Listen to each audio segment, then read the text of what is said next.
Madame, Monsieur, bonsoir. Bienvenue dans ce journal à la une de l'actualité. Les remerciements du président de la République au gouvernement pour l'ensemble des réalisations.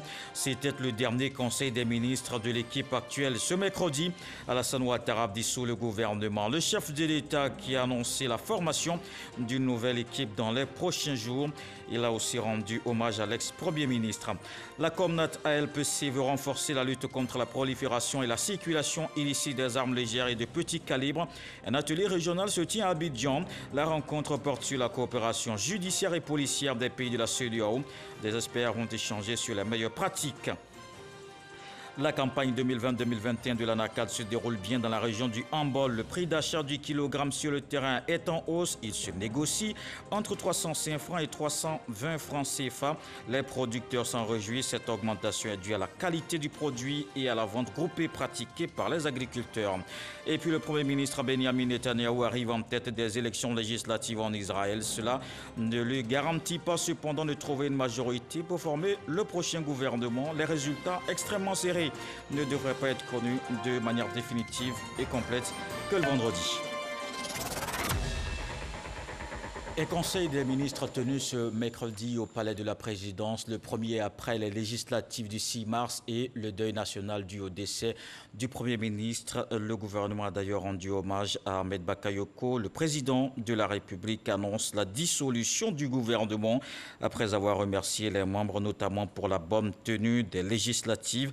Alassane Ouattara indique que dans les prochains jours, un nouveau Premier ministre sera chargé de proposer une nouvelle équipe gouvernementale. Je vous propose d'écouter le chef de l'État. Comme vous le savez, ce gouvernement a été mis en place en 2017, puis renouvelé par feu le Premier ministre Amadou Gon Coulibaly et ensuite par feu le Premier ministre Ahmed Bakayoko pour quelques ajustements. Je voudrais remercier chacune et chacun de vous pour l'important travail effectué au cours de ces dernières années. Et je voudrais tous très sincèrement vous féliciter également pour les bons résultats obtenus dans vos départements respectifs.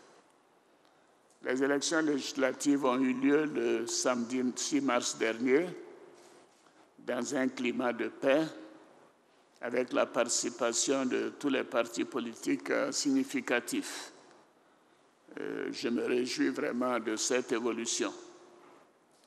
Alors, ce processus vient ainsi renforcer la démocratie dans notre pays avec un Parlement qui, pour la première fois en 20 ans, où siègent tous les partis politiques significatifs de notre pays.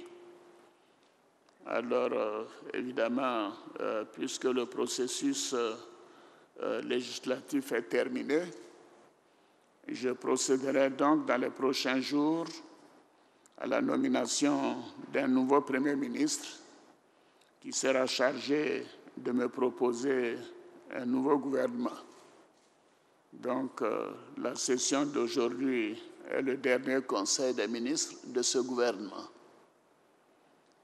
Comme vous le savez, toutes les grandes régions de notre pays étaient représentées dans le gouvernement sortant.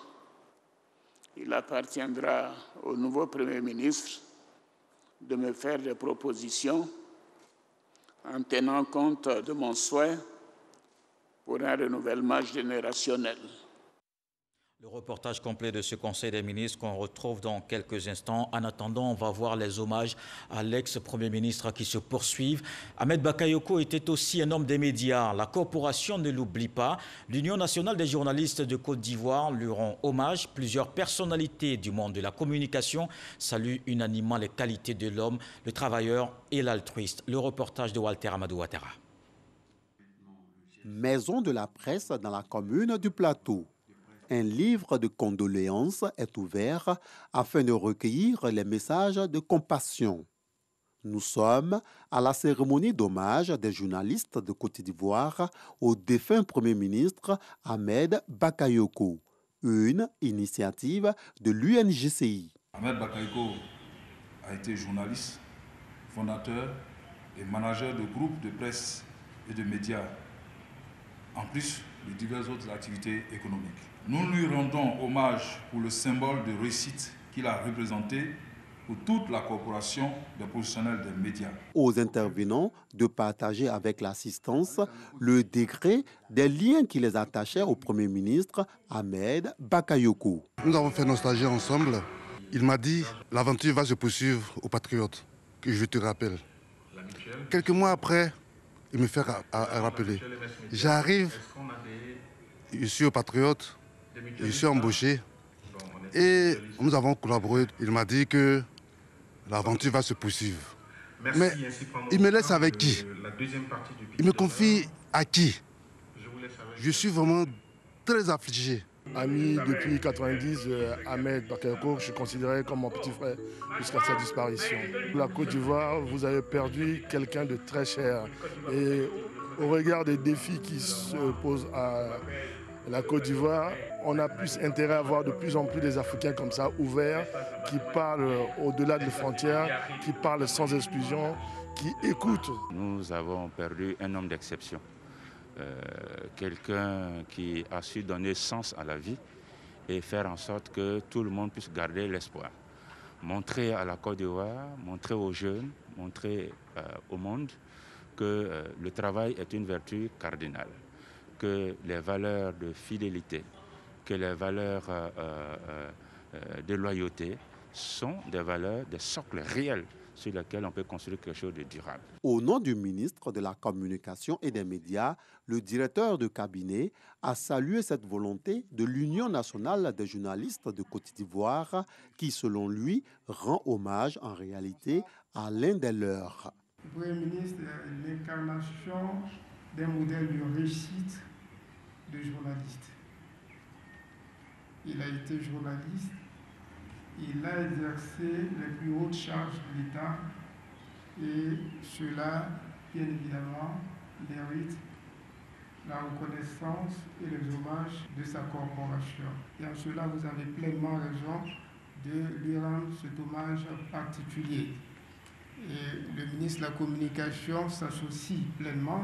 Relativement à cet hommage, la famille Bakayoko, par la voix de son porte-parole, a exprimé sa reconnaissance.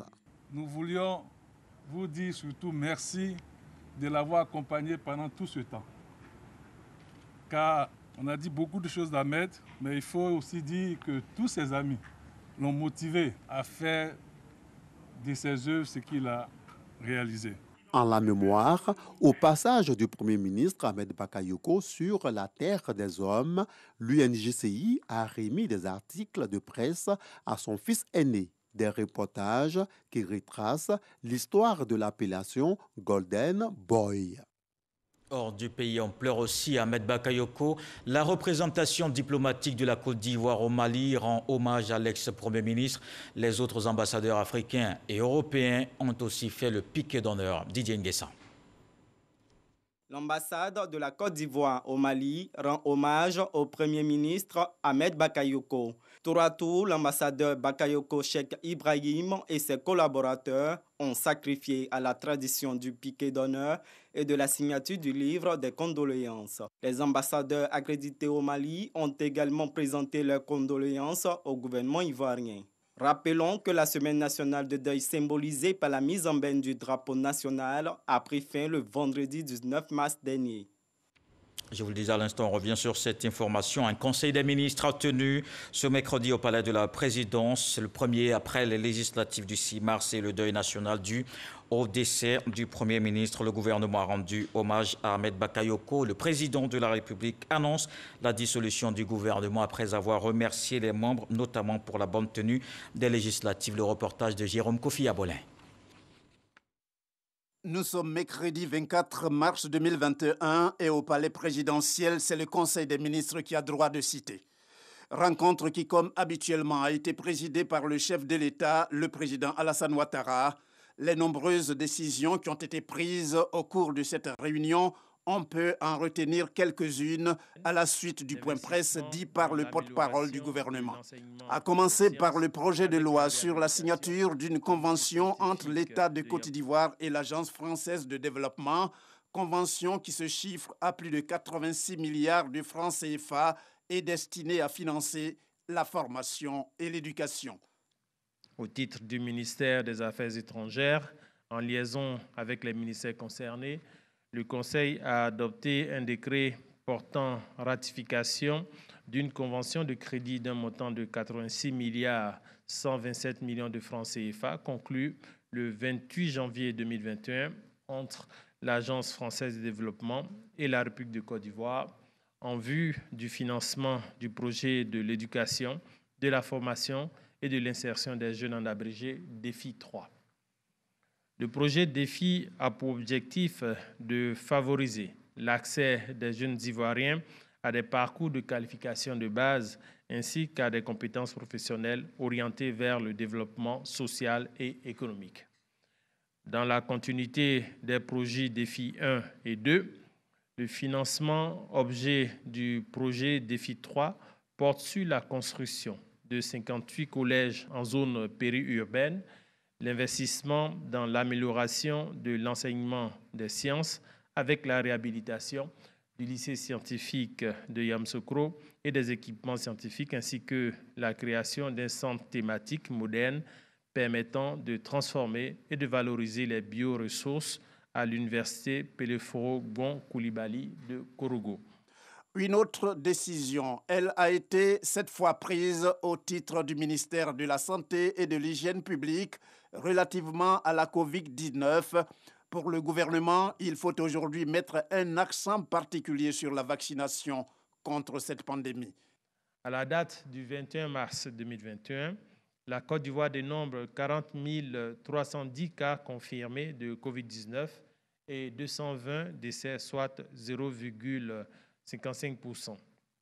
Le nombre total de personnes guéries est de 36 395, soit 90,3%.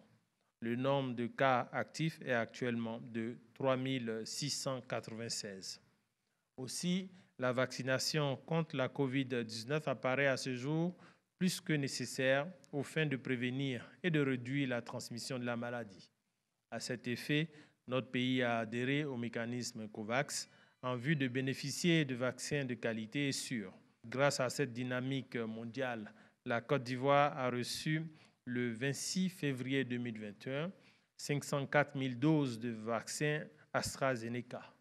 En outre, au nom de l'amitié ivoiro-indienne, l'ambassade d'Inde en Côte d'Ivoire a offert à notre pays 50 000 doses de vaccins AstraZeneca le 5 mars 2021. La Côte d'Ivoire dispose actuellement, pour sa campagne de vaccination, de 554 000 doses de vaccins AstraZeneca validées par l'OMS, qui d'ailleurs recommande fortement la poursuite des vaccinations. Ce Conseil des ministres est le premier après le décès du Premier ministre Ahmed Bakayoko. C'est l'occasion pour le président de la République de rendre une fois encore un hommage à celui qu'il considère comme son fils. Et Ahmed était un fils pour la première dame et moi-même. Il était certes votre chef du gouvernement, mais aussi je sais qu'il était pour beaucoup d'entre vous un frère et un ami. Je voudrais donc vous présenter à nouveau mes condoléances les plus émues.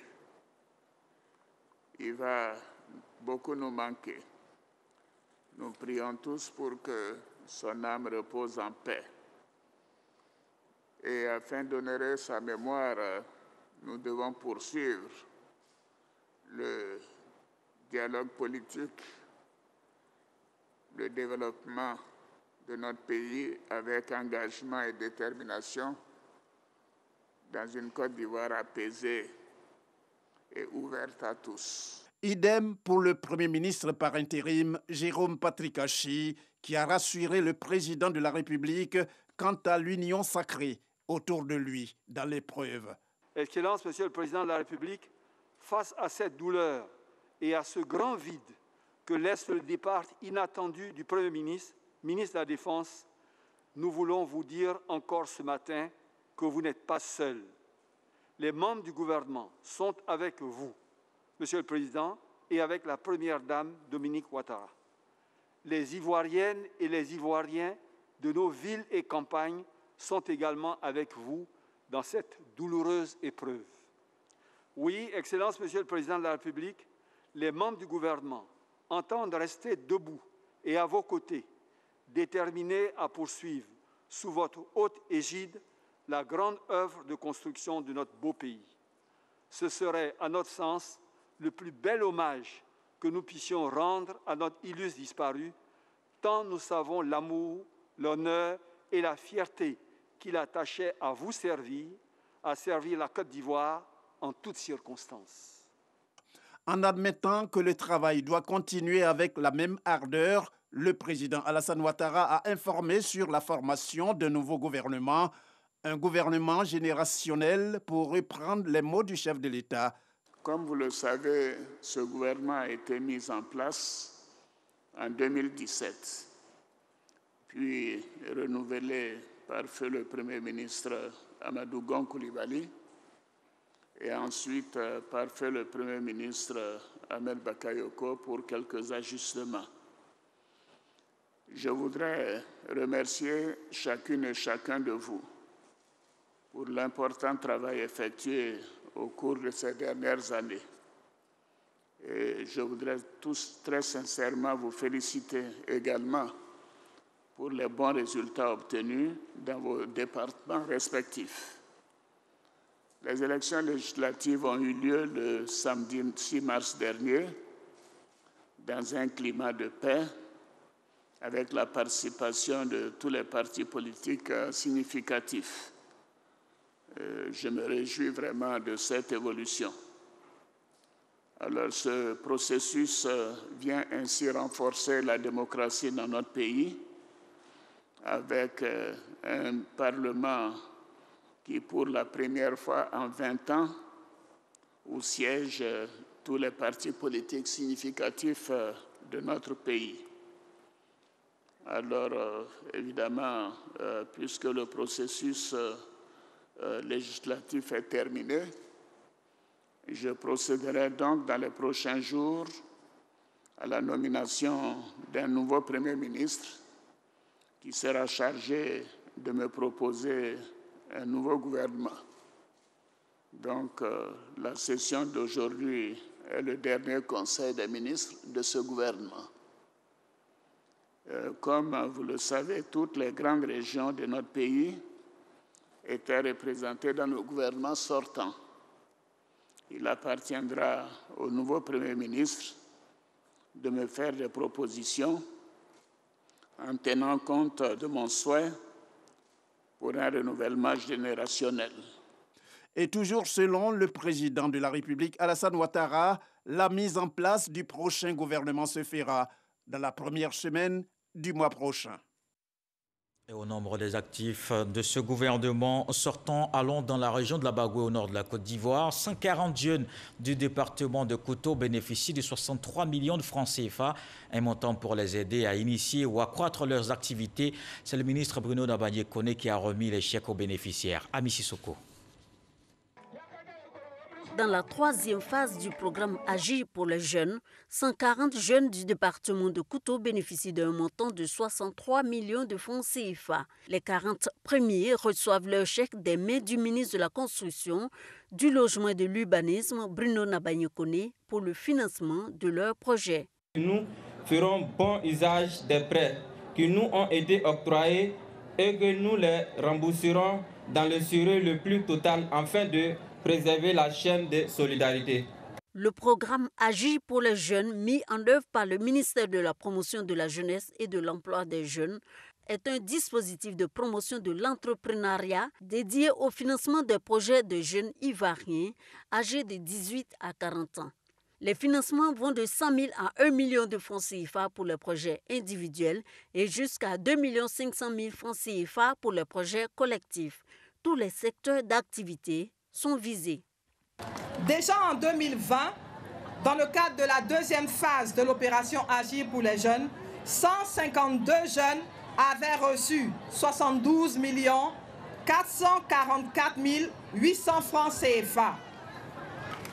Chers amis jeunes, Les opportunités pour votre insertion sont disponibles dans nos agences emploi jeunes et nos guichets emploi.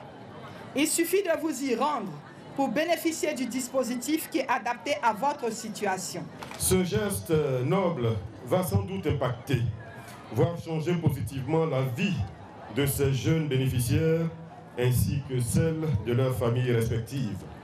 Et cette action est une pierre de plus apportée au champ des nombreuses actions sociales du gouvernement à l'endroit des populations ivoiriennes. Au total, pour le département de Koto, ce sont 1696 bénéficiaires pour un montant de 1,662 milliard de francs CFA qui sont investis dans les projets Agir pour les jeunes. On agit également pour un environnement de sécurité. La communauté LPC veut justement renforcer la lutte contre la prolifération, la circulation illicite des armes légères et de petit calibre. Une rencontre régionale se tient à Abidjan. Elle porte sur la coopération judiciaire et policière des pays de la CEDEAO. Laure Goretti et Moussa Konati. Environ 8 millions d'armes légères et de petit calibre circulent illicitement dans les États ouest-africains, selon la CEDEAO. Le phénomène occasionne l'instabilité et la montée de l'extrémisme violent. Avant, on ne parlait pas de terrorisme dans notre sous-région. Aujourd'hui, cet aspect est arrivé. Donc, les armes aussi sont là. Avant, il y avait des petites criminalités, de vols à main armée, des choses qu'on pouvait endiguer. Mais maintenant, même les vols à main armée se font avec des kalachnikovs. D'où viennent ces kalachnikovs-là? Il faut le savoir. Aujourd'hui, nos artisans sont devenus des experts dans la fabrication. Vous pouvez faire difficilement la différence entre une arme Kalachnikov de Chine et puis une arme Kalachnikov fabriquée par les artisans. C'est que la crosse qui change et qui vous permet de savoir, sinon tout est pratiquement parfait. Il faut lutter au plan national, au plan international également. C'est une condition indispensable pour avoir de l'efficacité et mieux combattre la circulation illicite des ALPC. La lutte contre la prolifération des armes légères et de petit calibre demeure un défi collectif à relever. C'est l'objectif de cette rencontre initiée par la Comnat ALPC avec l'appui de l'ONG Cogenta et l'Union européenne. Il s'agit d'élaborer une stratégie commune afin de venir à bout de ce fléau. Il y a plus que 600 millions d'armes qui circulent au monde entier et qui sont à l'origine de la quasi-totalité des conflits. Ce n'est pas les armes lourdes, c'est les armes légères. Et aussi bien à l'origine de tout ce qui est banditisme, terrorisme, le national, transnational, les coupeurs de route. Tout le monde utilise les armes légères parce qu'on peut les porter facilement. Pour l'Union européenne, ça va de soi qu'on s'inscrit dans cette lutte parce que ça contribue à la paix. Cet atelier est donc un partage d'expériences sur les actions de lutte contre la circulation et l'usage abusif des armes légères et de petit calibre. Le ministre de l'Intérieur et de la Sécurité se réjouit de l'initiative. La complexité du contrôle du trafic et de la circulation illicite des armes légères de petit calibre, ajoutées aux difficultés liées à la prévention de la violence armée, représentent des défis qui, s'ils ne sont pas relevés, peuvent nourrir le terrorisme. Mais la mutualisation des réflexions et des moyens dans une synergie d'action nous permettront d'y remédier. Coopération policière et judiciaire dans la lutte contre la prolifération et la circulation illicite des armes légères et de petit calibre, c'est le thème de cet atelier. Il se tient sur 4 jours et réunit des experts venus des pays de la CEDEAO. Un atelier régional sur la lutte contre la prolifération et la circulation illicite des armes légères et de petit calibre. Place à une autre lutte, celle contre la Covid-19. La pandémie n'est pas terminée. On continue de respecter les mesures barrières.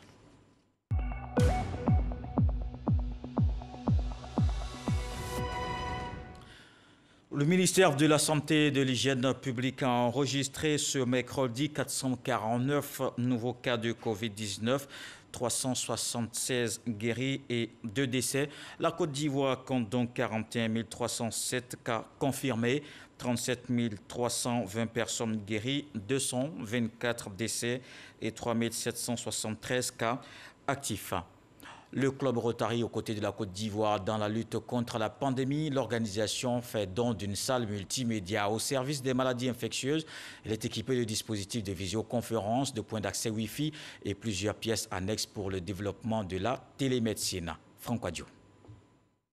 Une salle multimédia pour soutenir la télémédecine et la recherche au sein du service des maladies infectieuses du CHU de Trècheville. Le don à hauteur de 20 millions de francs CFA est fait par le Rotary Club et ses partenaires.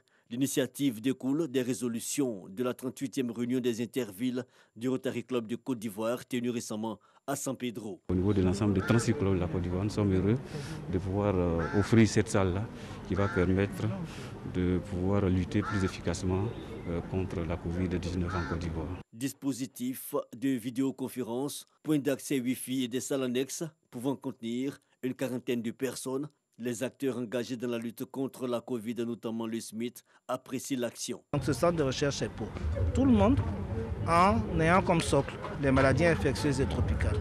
Et grâce à ce centre, grâce aux acteurs de la santé que nous avons, nous pouvons valoriser les acquis. La salle multimédia, c'est un deuxième point. J'ai dit que nous sommes enseignants-chercheurs. Donc le mot enseignant veut dire formateur, mais aussi formé. Donc grâce à la salle multimédia, dans le cadre de la Covid, les enseignements en présentiel, bien sûr, devront continuer, mais les enseignements à distance, sous forme d'enseignement hybride, bien sûr, que l'on pourra faire en présentiel, nous permettront d'échanger nos expériences, de former. Au-delà du don, il s'agit aussi pour l'organisation de célébrer les acteurs. Au premier chef, le ministre de la Santé et de l'Hygiène publique, Eugène Akaole, et plusieurs de ses collaborateurs ont reçu des distinctions honorifiques pour l'ensemble de leur engagement contre la Covid-19. La rencontre de ce jour est destinée à la reconnaissance de nos divers acquis en matière de lutte contre la Covid-19. Il est heureux qu'au plan purement symbolique, cette cérémonie se tienne ici au service des maladies infectieuses. Traduction d'un vrai hommage rendu au professeur Serge Éolier, fer de lance de notre système de prise en charge. Et cela en présence d'un autre professeur, le professeur Bénier-Évro Joseph, qui sont les deux piliers de notre plan de riposte sanitaire. Le Rotary Club de Côte d'Ivoire, dans la dynamique des activités en faveur de la santé, l'organisation soutient entre autres la lutte contre la tuberculose. Je vous emmène dans le monde agricole. Allons dans la région du Hambol. Pour voir la campagne 2020-2021 de l'Anarcade, le prix du kilogramme est fixé à 305 francs CFA, un mois et demi après l'ouverture de la commercialisation. Ce prix de la noix de cajou connaît une hausse. Il se négocie entre 305 francs et 320 francs CFA. Évidemment, à la grande joie des producteurs, cette augmentation est due entre autres à la qualité du produit. C'est un reportage de Soro Koroda. Nedieka, village de la région du Hambol. Plusieurs producteurs de la noix de cajou convoient leur production en un seul lieu. Ces producteurs appartiennent à la coopérative du village.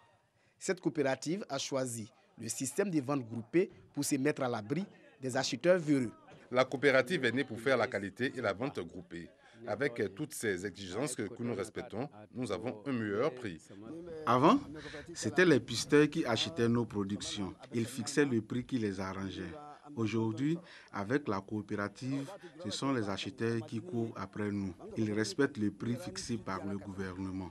Nous sommes à 315 francs au lieu de 305 francs comme indiqué. À Katoula, toujours dans la région du Hambol, avec la sensibilisation des producteurs coopérateurs, la qualité de la noix de cajou est une réalité dans cette région. Depuis l'opération de l'année dernière, les producteurs dans le Hambol commencent à prendre conscience, commencent à respecter les bonnes pratiques agricoles. La qualité aujourd'hui est prisée en Côte d'Ivoire. C'est cette qualité qui attire les acheteurs.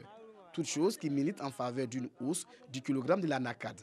Le kilogramme se négocie entre 305 francs et 320 francs CFA, soit une hausse de 15 francs, un prix à l'avantage des producteurs. Le gouvernement a donné 305 francs. Je crois qu'on a plus que 305 francs. Aujourd'hui, nous sommes en train de payer le produit à 320 francs. Puisque c'est un produit regroupé, c'est pour une coopérative. Donc les coopérants ont 315 francs et maintenant les 5 francs c'est pour la coopérative. La qualité de la noix de cajou et le système de vente groupée sont deux exigences du Conseil du coton et de l'anacade pour maintenir ou augmenter le prix borchant de l'anacade à l'amorce de chaque campagne. La vente groupée, elle incite les producteurs à d'abord traiter le produit. Ils nous désignent 1 ou 2 jours dans la semaine où le produit est mis ensemble. L'acheteur vient regarder la qualité à sa convenance et ils payent le produit. Nous insistons tous les autres villages à s'organiser en coopérative pour qu'ils puissent vendre leurs produits en vente groupée. Il y a un adage qui dit que plus vous êtes ensemble, plus vous êtes fort. La région du Hambol est la deuxième zone de production de l'anacarde avec 99 000 tonnes. La campagne écoulée derrière la région du Béré. Pour cette campagne, 50 000 tonnes sont déjà collectées dans le Hambol. Dans le reste de l'actualité, le Premier ministre Benjamin Netanyahou arrive en tête des élections législatives en Israël. Cela ne lui garantit pas cependant de trouver une majorité pour former le prochain gouvernement. Les résultats extrêmement serrés ne devraient être connus de manière définitive et complète que vendredi. À l'heure actuelle, il semble que les deux grands blocs ne puissent pas mettre sur pied une coalition sans l'aide d'un parti islamique. D'après les sondages des chaînes israéliennes, les troupes de Benjamin Netanyahou ont obtenu entre 31 et 33 sièges sur les 120 du Parlement. Et voilà qui met un terme à ce journal. Merci de l'avoir suivi. Retour de l'actualité 23h avec Marine Conéan ce soir. Le sage nous apprend que là où on met une calebasse d'huile, on ne jette plus de pierres. Dieu le voulant, on se retrouve demain.